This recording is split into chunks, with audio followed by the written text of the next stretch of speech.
दोस्तों, रक्षा के क्षेत्र में पिछले 1 साल में भारत ने काफी बड़ी उपलब्धियां हासिल की है, जिसके तहत हमने करोड़ों डॉलर के हथियार निर्यात किए हैं और ये साल भी रक्षा निर्यात के मामले में काफी अच्छा हो सकता है, क्योंकि अब भारत को एक ऐसा खरीदार मिल चुका है जो न कि सिर्फ भारत से फाइटर विमान खरीद सकता है, बल्कि वह हमारे देश की मिसाइलों को भी खरीदने में काफी ज्यादा रुचि दिखा रहा है, जिसके तहत बहुत जल्द ही कोई बड़ी डील सामने आ सकती है। दरअसल दोस्तों, हम बात कर रहे हैं इजिप्ट के बारे में, क्योंकि इजिप्ट की तरफ से अब ये खबर निकलकर सामने आ रही है कि वह भारत से प्रलय मिसाइल खरीदने में काफी ज्यादा इंटरेस्टेड है, जिसके तहत दोनों देशों में बातचीत भी शुरू हो चुकी है और इजिप्ट की डिफेंस प्रोडक्शन मिनिस्ट्री भारत के साथ बातचीत कर रही है ताकि वह प्रलय मिसाइल को ट्रांसफर ऑफ टेक्नोलॉजी के साथ खरीद सके, जो कि इजिप्ट के लिए एक काफी बड़ी बात होगी। इसके अलावा इजिप्ट भारत से तेजस फाइटर विमान की खरीद करने में भी इंटरेस्टेड है, जिसे लेकर दोनों देशों के बीच में काफी समय से बातचीत जारी है। इजिप्ट भारत से लगभग 70 से लेकर 100 की संख्या में तेजस फाइटर विमान खरीदना चाहता है, जो कि इजिप्ट की वायुसेना में ट्रेनर विमानों के साथ साथ लाइट कॉम्बैट एयरक्राफ्ट की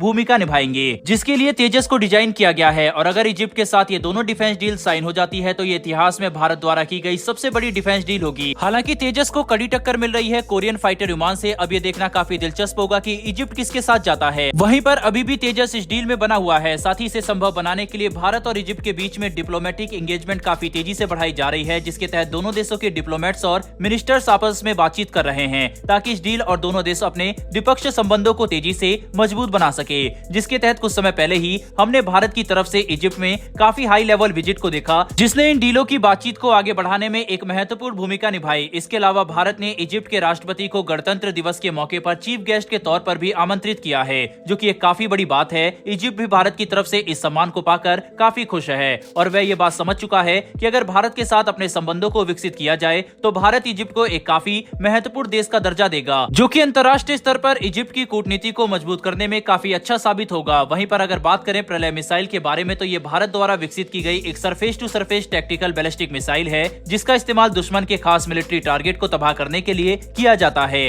इस मिसाइल को विकसित करने के लिए मार्च 2015 में अप्रूवल दी गई थी, जिसके तहत लगभग 332.88 करोड़ रुपए की बजट पास किया गया था, जो कि आज के समय में लगभग $55 मिलियन के आसपास का होता है। इस मिसाइल को बनाकर तैयार करने के बाद हाल ही में भारतीय सेना ने इसके काफी बड़े ऑर्डर दिए हैं, जिसके तहत हमने ऐसे 120 मिसाइलों को खरीदने का फैसला किया। मतलब ये मिसाइल अब पूरी तरह से तैयार है, जो कि एक टैक्टिकल बैलिस्टिक मिसाइल होने की वजह से चीन के खिलाफ का भारत को काफी बड़ा एडवांटेज देती है। साथ ही अगर इस मिसाइल की मारक क्षमता की बात करें तो ये मिसाइल 150 किलोमीटर से लेकर 500 किलोमीटर तक हमला कर सकती है। कुल मिलाकर समझने की कोशिश करें तो भारत अब रक्षा निर्यात के क्षेत्र में एक काफी शक्तिशाली देश के तौर पर उभर कर सामने आ रहा है। वहीं पर अब वह समय दूर नहीं जब हम चीन और अमेरिका जैसे देशों को भी इस क्षेत्र में टक्कर देना शुरू कर देंगे, जो कि हमारे लिए एक काफी गर्व की बात होगी। साथ ही इजिप्ट के साथ भारत द्वारा की गई तेजस और प्रलय मिसाइल की डील रक्षा के क्षेत्र में भारत को शक्तिशाली बनाने में एक काफी महत्वपूर्ण भूमिका निभाएगी। बहरहाल बढ़ते हमारी दूसरी खबर की तरफ, तो दोस्तों ये खबर जापान की तरफ से निकलकर सामने आ रही है, जिसके तहत भारत में मौजूद जापानी एम्बेसडर सतोशी सुजुकी ने अपने देश की तरफ से भारत को ये बात कही है कि वह भारत के साथ 5वीं पीढ़ी के फाइटर विमानों को मिलकर विकसित करने में काफी इंटरेस्टेड हैं और जापान चाहता है कि वह इस क्षेत्र में भारत के साथ मिलकर काम करे, जो कि दोनों ही देशों की भविष्य की रक्षा जरूरतों को पूरा करने में काफी मददगार साबित होगा। इतना ही नहीं बल्कि जापान भारत के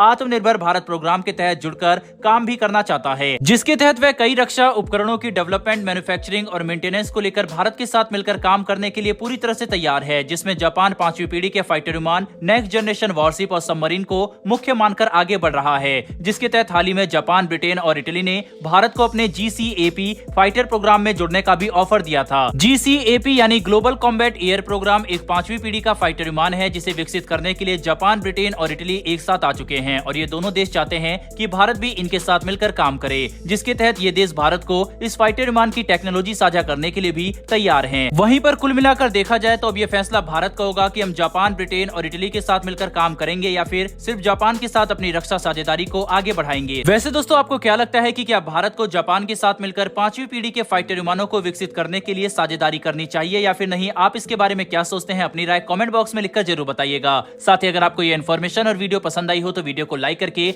हमारी आने वाली डेली ऐसी वीडियो के लिए चैनल को सब्सक्राइब कर बेल नोटिफिकेशन अवश्य दबा लें। फिर मिलेंगे ऐसी एक नई वीडियो के साथ। धन्यवाद। जय हिंद।